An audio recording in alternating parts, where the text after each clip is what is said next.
hours of sleep always. I take this anti-seizure medication, which is really precautionary, but when I become stressed out, I really step out of situations a lot more. I take time off from doing stand-up sometimes so that I'm not like late to sets all the time. You know, I don't drink hard liquor anymore, never take shots at the club, whatever. Just drink like a light beer or two every so often. Yeah, well, I definitely noticed that. We all noticed that. Not that you were like, gotta go down. And now I smoke weed a lot. You do smoke a lot of weed. But I mean, it's when I asked the doctors, I was like, "What does that do?" They're like, I mean, I have a joke about it, but they're like, "Well, we don't recommend it." And I was like, "Well, no one recommends marijuana." He's like, "Well, it doesn't really do anything, positive for you medically." And I was like, "But will it hurt me in any way? Right. I don't need to do it, but I'm just asking." He's like, "Well, there are no real medical benefits." I was like, "Man, just tell me. If I smoke weed, will it hurt me in any way?" And he's like, no, not at all. And it's not. Yeah. It's benign in that way. So he got to the point where eventually was like, no, marijuana is the safest drug. Actually, alcohol is extremely dangerous, but legal.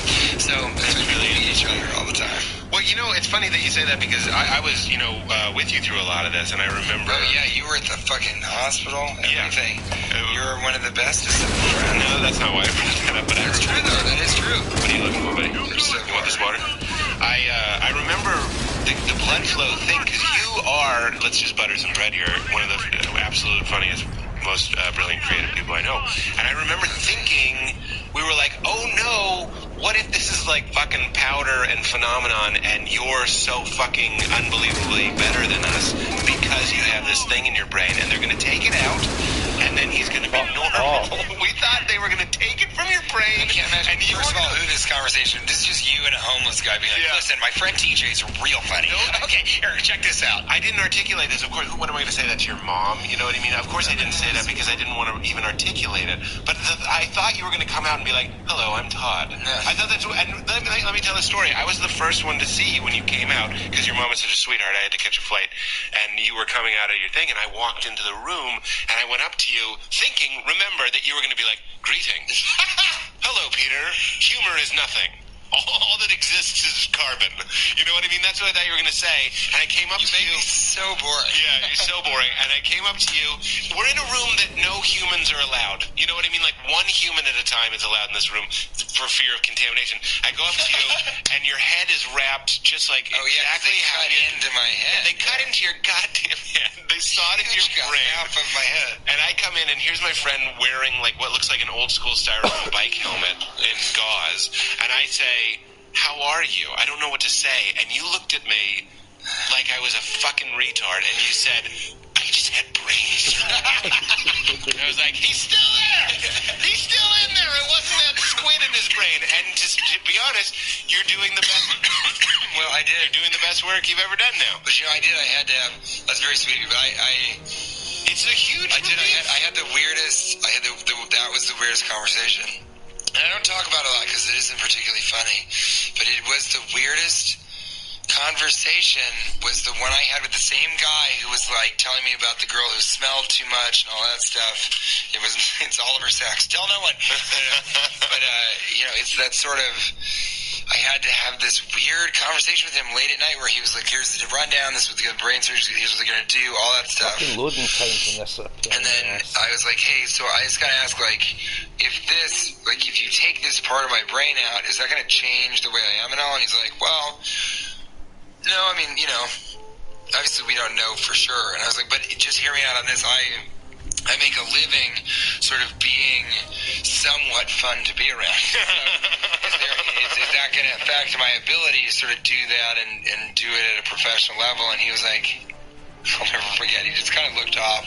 Because you got to remember, the other people in this ward are like, might die tomorrow because they got in a motorcycle accident where half their brain is smashed with a cinder block. Right. Like, no one could talk on the ward except for me. Right. So I was like, do you think it'll change my ability to be a funny, giggly guy? Yeah. And he just kind of like looked at me and he kind of looked off to the side. And he was like, I don't think so. I mean, it's sort of dead already, that part of your brain. So I wouldn't think so, but we really don't know. And then he left, and he was like, goodbye, and he walked out. And it was not like, of course, he's just being honest, but it was not like, no, it'll be fine, or anything like that. It was just like, I don't think so, but I don't know. I guess we'll see tomorrow. See you later, champ. He just hits me on the shoulder. So that was a strange thing, because I didn't want to ask that, but of course that's the only thing I was scared about. I didn't care.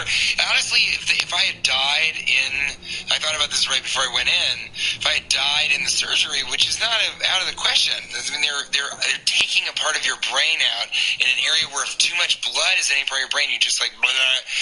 So before I went under, I was like, I've been very, very fortunate to have such an excellent life. If this is how it ended up ending, all right.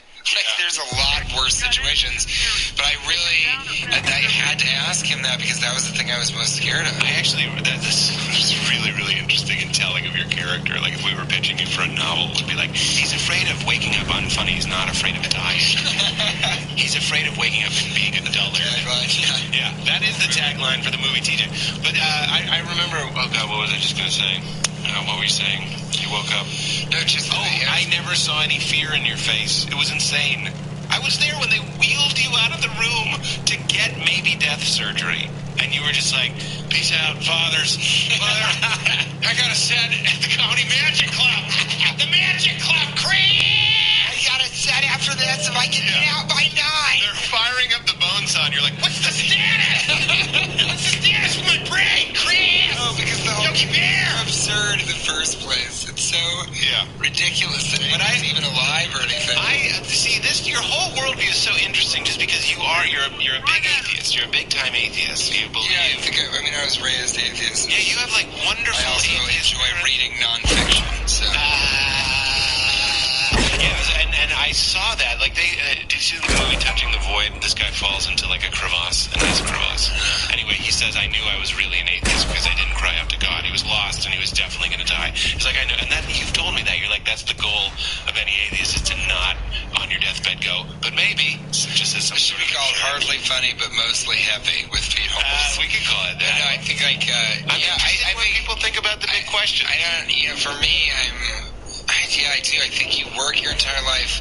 One of the greatest, for me, one of my most interesting comedic personalities ever was Eugene Ionesco, who was like this really pretentious thing to talk about. He was a writer that did absurdist theater, that was really popular in Europe and kind of came and had a resurgence in the 70s and 80s in America, and people still do it. Rhinoceros and the Bald Soprano, and he has like a bunch of famous plays, and he's a big absurdist, and his Fragments of a Journal is, I think, the most interesting text I've ever read. Really? Because it's so honestly about like how absurd life is and how scary it is, and he was so scared of death, and it was this big thing, and it was a sort of overarching theme in his work, which is the same for Woody Allen, and I feel like... Did you, like in Midnight in Paris? Yeah. Where Hemingway... I didn't see that. You should see it. I was just going to say, you remind me of Hemingway. Yeah. You really do. You don't seem afraid of death. You seem to be boxing with life. Yeah, but I feel like... That's so weird to say. But Springs and sponges. You coin all the worst terms. These are the worst terms. Talking about Pete Holmes on NPR this weekend. We'll be having a marathon. But I feel like, if you're taking yourself too seriously, I think if you're even Ionesco, the saddest thing is that he just took everything so seriously. You can't, and if your goal is really to believe in something in your life, and it's not going to be God or some sort of weird religious thing that is solely based on where you were born, it's like, then you should be trying to find something else actively in your life that you believe in. That's sort of the existentialist philosophy. In some ways, at least a more positivist view. But I just feel like, I can feel my girlfriend over my shoulder being like, you're such a douche. No, you're not a douche. I feel this is the TJ Water Show. This is how we talk all the time. Is that true? That's true. That is true. You're thoughtful. You're well-read. I think that, you should be actively searching for something to really believe in. And the problem with America is that nobody is, like, doing it with their jobs. Nobody does it. Everybody's unhappy with their job. Why do I work at this? Why am I middle management? And entertainment is in part, responsible for that. But it's like people should be like, if I'm a janitor, I'm going to be the best janitor. Yeah. Because these places need to be clean. Right. People every day go into a restroom, and if they're in a shitty, disgusting restroom and makes their life worse, I can make it clean for them. Haven't you walked into a restroom and be like, damn, this restroom is clean as fuck for an airport. Yeah. This is awesome. Yeah. There's not shit-filled stalls everywhere. Yeah. Thank you, whoever is in charge of this restroom. Yeah. Not enough people thank people for that, and not enough people are like, yeah, my job is dope. Right. Well, you can get meaning. It's like they do those, let's throw people in like a Puritan kind of living, like we're going to pretend like it's 1800 something, and these kids that love their iPods and their computers and their iPads and everything just like take care of chickens, but they do it really well. Yeah. And then after the end of the month, they're like, these are my chickens. Yeah. I take care of these chickens. And they're so happy. All they're doing is taking care of chickens, but they have purpose, so it kind of gives them something to focus their life on. Is that what you're saying? Yeah, absolutely. And I'll double up on what I was saying, which is I'll go on top of it and say, as a comedian, part of, at least for who I am as a comedian, my whole focus is really, really talking about and showing and understanding how ridiculous and absurd a human being's life is, and the idea of human life is so ridiculous. And that's not saying any has less value or more value or any of that stuff. That's not it. It's just, it is totally absurd and nonsensical. And there are ways to embrace that don't lead to nihilism. And so that's my whole thing. And if I don't really believe in that and get behind it, then you end up with a guy who's like kind of bluffing and also afraid of death and sort of trying to sound smart in interviews and stuff. If you really believe in it, you're like serving a cause. That's much better. We don't have wars anymore. It used to be so easy. Imagine being at war in World War II. Scariest thing ever, worst thing ever. You have a clear enemy in front of you, and you're sacrificing your life for something that you believe is important, which is American freedom, and you are fighting evil. That is a real purpose in a human being's life, and we don't have access to that. I'm not saying there should be more wars. I'm saying people should think about life differently and understand how to, like, I think Kevin Smith, like, I'm not a huge fan of his, but he sort of has this interesting thinking, which is like, these are my people. This is my podcast. These are the movies that I make. People say I'm fat. This is my blog about it. Yeah. He needs to exist. He has passion. People are getting behind him. Yeah. And growth. He has something to say and something to defend and something to stand. Yeah, totally. And he should. Because people, and now with the internet, everybody has a voice. So certain people, almost everybody should be stepping forward and be like, my voice is important. If you're going to write a movie blog, don't write a fucking shitty movie blog. Right. Read about movies. Read other people's movie blogs that you like. Yeah, do it well. It's so funny because, again, you are the least religious person, but here I am, somebody that grew up religious, and I see more outward love for humanity and your fellow man in you than most religious people I know, including me. Actually, you're challenging me in the way that you look at things is outward. You were right. I do go inside. I'm like, am I killing it? Am I making it happen? Am I making something that I can be proud of? And you're not even saying a bad thing because you're a good person. You know what it is? It's Christian values. Check out this DJ shit. It's Christian values that led you to be like, these people are worse than us. They're non-believers. All those values were taught by religion instead of people. This is way too zen for this early in the morning, but people should not be so judgmental about if you're doing good either way. We don't have to worry about it so much. That's John Stuart Mill's thing. It's like, it's just utilitarian. Just make as many people happy as you can. Just do that. That's the right choice. Yeah. If you're really doing that in a benign way. I remember me and Kumail, I think, were in a hotel once, and I was just starting to listen to you on these topics, and there were these Cokes. There was this refrigerator of Cokes, and I was like, we could take these Cokes, and I said to you guys, you're both atheists, I'm like, and what's the point? Why don't I just take these Cokes? We're not going to be judged or anything. And you both were like, no, if you take the Coke, this person might get in trouble. You know what I mean? They count the Cokes. It's going to look like this employee who's at this fucking Holiday Inn Express at 3 a.m. is stealing Cokes. You're going to make life worse for your fellow man, which is interesting because Jesus boiled down the whole Bible to love your neighbor as yourself. Yeah. Which is kind of what you're doing, you fucking God-loving weirdo. No, not at all. You're a God lover. No, admit it. I think never. Now you got me with your hymns and your mass prayers.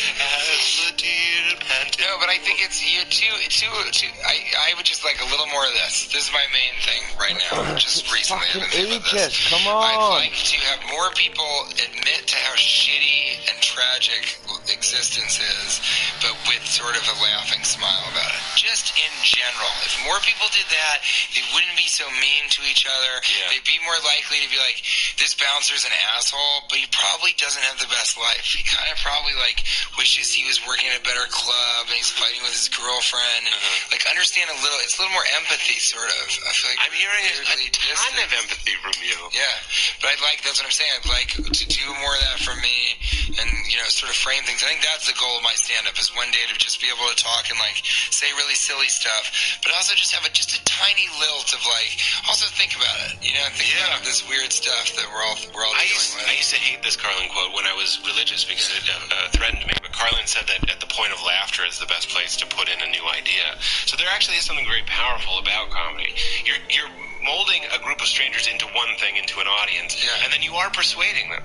You used to say, Pete, you are like a pastor. My mom wanted me to be a pastor. You're like, you are a pastor, but you're making people's lives better without lying to them. Those are your words. You're like, you're not telling them that they're going to go to a cloud party when they die and see their dogs again, which is something that I would like to believe. But you're saying you're making the kingdom of heaven, as Jesus would say, here on earth. You're making their life better now. And you're making them laugh and have a good time and kind of forget about and I wish, I'm not a militant atheist, but I wish that...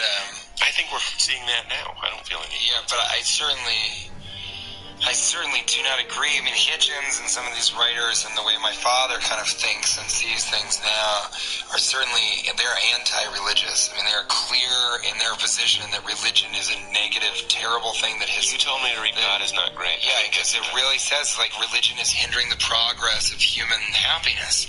We can make people suffer less. There's, we should have had condoms. The Pope is banning things that we're lagging hundreds of years behind because religion is suffocating growth, and we need, and if you then fuse that with the futurist perspective, religion may stop the progress in a way that we don't get there fast enough to save the world. Right. We can't get to the technological place where we're saving global warming because too many countries are like, no, women can't be scientists and all that shit. It's like, we got to kind of rally together, people, and religion does not do that. No part of religion is like, everyone all in together now. It's just like a hip-hop thing, not a world peace thing. In fact, it's like, let's fucking get together. That's the Tower of Babel story is when the whole earth, it's in the Old Testament, Jews love it as well, all the people of the earth spoke the same language, and when they did, they built a tower so big that they could get to God, so God confused their language and made everybody speak a different language. So actually, it's a biblical principle that we not all band together,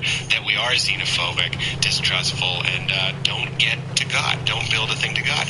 That's bad news, yeah, so it's like... Don't reach the singularity. But they're trying to say everyone should get in here and be Christian. It's like you can't really do that. Well, actually, Calvinists, people that are Calvinists that believe that you're predestined to be a Christian, or this is one of the things that made me start losing my faith was you're either predestined to be a Christian or you're a vessel of wrath. You're born into this world to bring down other Christians, and the day you're born, you're always going to hell. There was never any hope for you.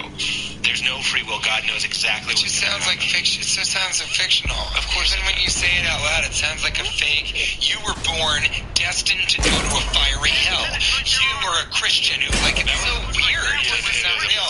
Well, that was the first thing. These parts I'll say is the only thing that I'm religious about. Yeah, well, yeah. And this film, because it's all fiction. It's like, it's so great to tell these fake stories and get so emotionally invested in them, but you still walk out of it and you're like, no, it wasn't real. Yeah. It should be what life is like. You should walk out of life and go. It explodes. As it's exploding, it melts midair. Oh, that wasn't real. Well, what are we doing on time? I feel great about it. Oh, we did about an hour. Would you want to ask me about a weird thing? Yeah, I was like, so outsource. Why do you Kumail and I talk about it sometimes, stuff like, what is your problem? What's your fucking issue? Like, why are you such a fucking piece of shit? You and Kumail You're so talented, and then you go and you do these things. You don't need money. Because you're doing so well in so many different areas. You're diversified in your income, and then you go write for a TV show. You could be a prodigious, prolific, iconic comedian, in my opinion. And you go and write for shows, and you don't want to go on the road, and you're lazy about doing sets and stuff.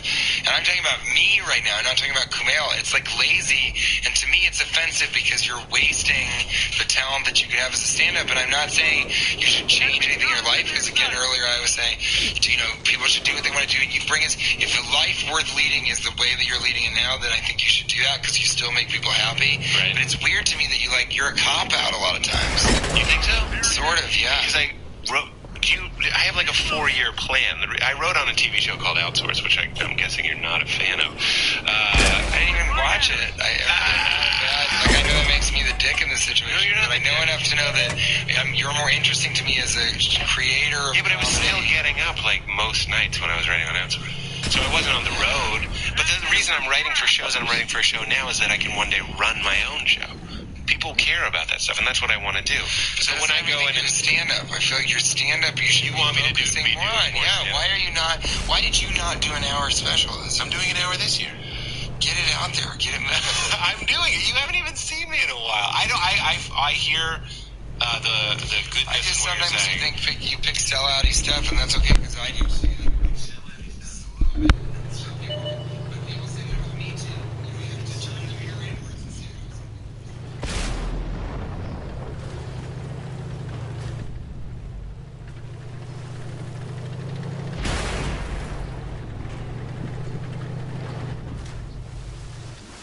Job I ever had.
Show on television or any medium unless you've toured as a stand-up comedian and done a lot of clubs. I really, you've outloved me in the way that you look at the crowd. No, and again, I love the you crowd. have to know. It doesn't even.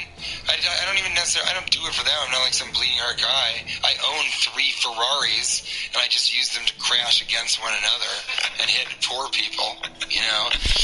But it's you got to get out there, because to make a really great show, you have to know what about you makes people laugh in Des Moines and Idaho and Ohio. Yeah. And when we were in Chicago, I did the road just as much as more than everybody. But you don't do it now. I don't have time to do it now. But I agree. I actually think that's really I don't have interesting. time to do it either. I have a film that I'm doing. Yet I still do it. Like when I was doing Unstoppable. No, that's just sounds stupid. But I would do like 14-hour day and then I'd go do a set. Yeah, no, I know. Minutes and drive 30 minutes. No, that's why you're a machine, and an admirable machine at that. But you're absolutely right.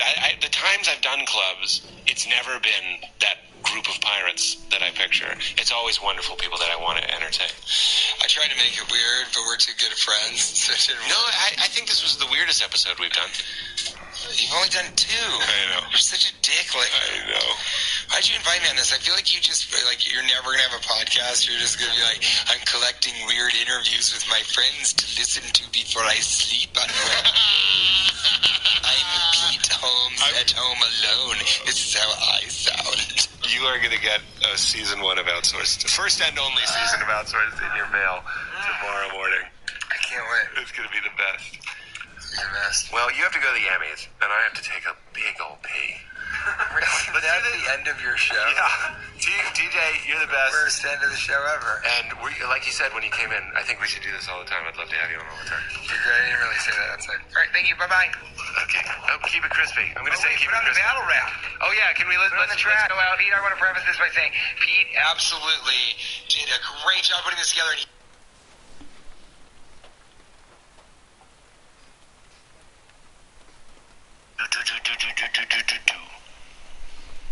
We're live. Yes. You said you were in Seattle last night? Yeah. What were you doing? Show. Well, stand-up comedy? Yeah, crocodile. Someplace Hey, buddy. Kurt Cobain or Nirvana played. Whoa. Yeah. Not you, What was that Pete. like? He wasn't there. You know. I know, but it's cool being in those. I've been saying that doing these, like a lot of these theaters, is like doing like a This functional is a free museum. download this game. Yeah. I just did it some of them. yesterday. Yeah. It's worth downloading. Fillmore, for sure. Yeah, with all those pictures I'm in there. not good at Dude, it, but I took a bunch of film of. We were in the dressing room. Apparently, that's like one of the first places that the Led Zeppelin. You know those. That Led Zeppelin I'm listening played. to Joe Rogan's podcast. If you want to know what it That's is. cool. I don't know if it's the first or one of the first, but yeah, man. I mean, that is like as museum-like. It's Floor to ceiling too with the pictures. Yeah, they're It's all over the place. way over. Yeah, it's a big-ass place, man. It's like, I mean, as far as like, it's not that big. It's only 450 people, but I mean, as far as like what it stands for. Yeah. Like, there's a few places like that. The Chicago Theater's definitely like that. You just walk Sorry, around. buddy, that let place. me move it away. Yeah, don't look at it. Yeah. Is that better? Some that are like just so old that it's kind of weird that they let people just fucking run around on stage and tell dick jokes in them. The closest. Where are you from? No, the first tour. There you go. See, everybody says it's in Denver. Yeah. Fuck yeah. First, they went straight to Denver. They knew. They knew. That's the spot. Yeah. Why fuck around? How long did they went to New York? That's a good question. Damn. Do you know that their lawsuit is going on right now? Minnesota. Cool. Stealing steroids. I've been all over the US, but I've not been there. Right now. I'm in Singapore just now, but from Scotland. Oh, yeah, because you're not gonna fucking believe it. They were all they stole. He calls me up and Ready to this, fire. YouTube video to listen to, and I go, holy shit, like, dude, What I the couldn't fuck? be a bigger Led Zeppelin fan. for sure. I love Led Zeppelin. Whoa. They're like a whole lot of love is like my get high and sit back with headphones song, you know? Old black people like it too. Oh yeah. Because before they played hip hop on the radio. It's all just been about bullshit white people music. They were hiding Robert Johnson, stealing all his music. That one drilled straight through. Stairway to Heaven lawsuit. Well, I mean, that's fair. Close to Allen. Yeah, I mean, that's... Oh, I'm fucked. Shit, 50 years ago. How's this guy supposed to remember shit 50 years ago? Yeah, but... I've not unlocked any armor yet. It's fucking tank can't last more than a couple of hits. Can't do it? Why? Can we play it Super for stealing for it? us and not have it on the YouTube, or what'll Part Irish, good lad, fellow Celt. Okay. Okay. So, So you like Guinness, huh? we'll be able to talk to you. Don't they have a side by side? I've already heard the stairway. Yeah, just Stairway play play. the- I'm a rum man, Everybody knows a what Vanna. Stairway sounds like. But a guitar built up and down and speed. Yeah, and this band opened for them. Yeah. This doesn't look good. What? Yeah, it doesn't look good at all. And this, wait, is it possible that the band was like, school from Led Zeppelin? No, apparently it's not because they recorded it several years before they toured with Led Zeppelin. Well, that sounds good. Yeah, I think they recorded it like 2 years before Zeppelin did theirs. Right at him. They play in the middle of Fuck, I'm fucked. Fuck. what? Everyone get out. Oh, you're too young to drink. Okay, fair enough. Well, anyway, Guinness, it's an acquired taste, my man. I'm not a big fan. It's goddamn so close. Shit. Well, and another argument that someone said, they're called Spirit. It's the name of the song is Taurus. What games you playing these days? What games you into? Wow. I'm a big Battlefield fan. God damn, it's really close. But someone said, no, I don't know shit about music, and I know you don't either, right? This is the Led Zeppelin version. We know that. Yeah, we know that. It sounds so similar.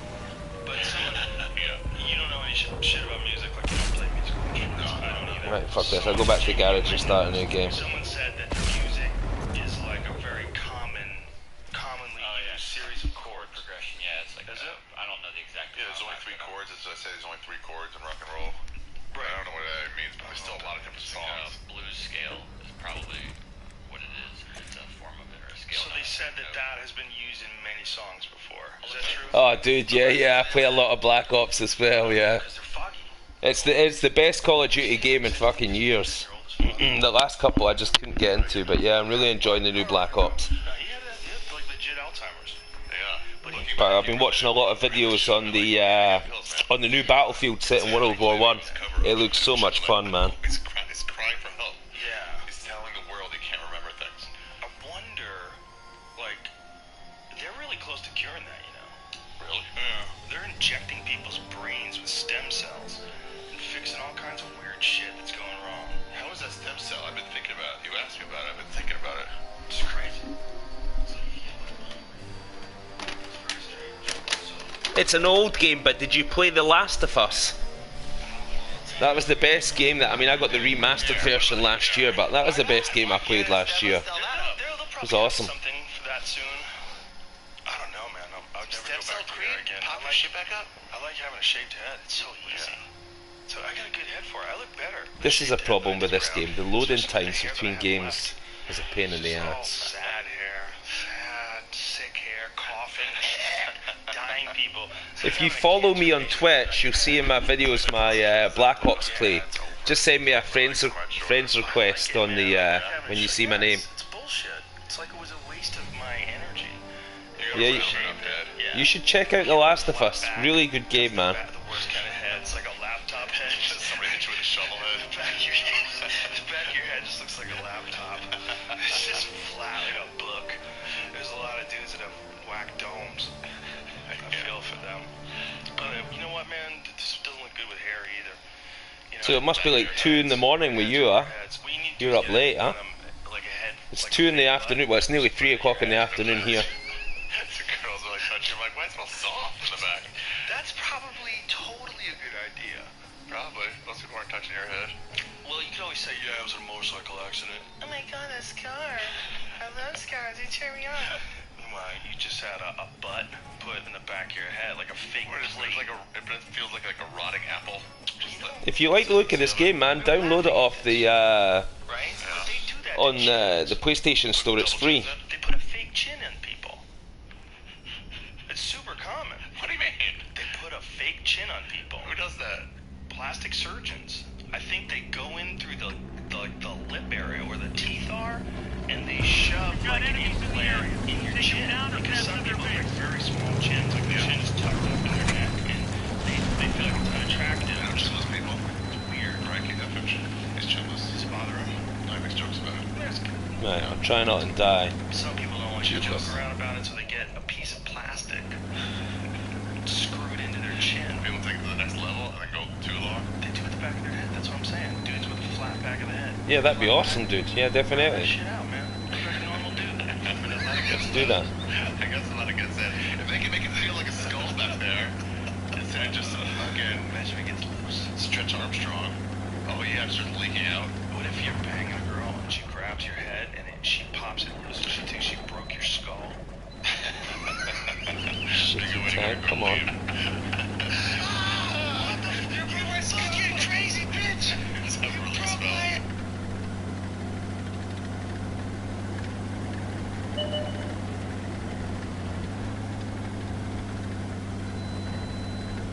see if I can drive up here. I see one. Enemy's got us in their sights. Shit, I'm about to die. Enemy in sight.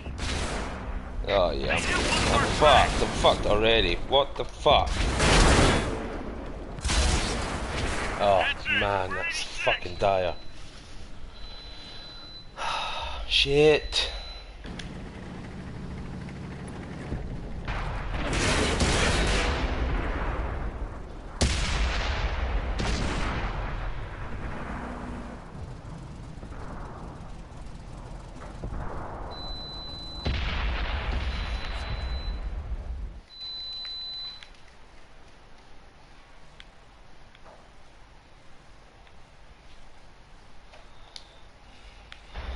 Buddy, I'm just about to leave this game. I'm going to go in Black Ops.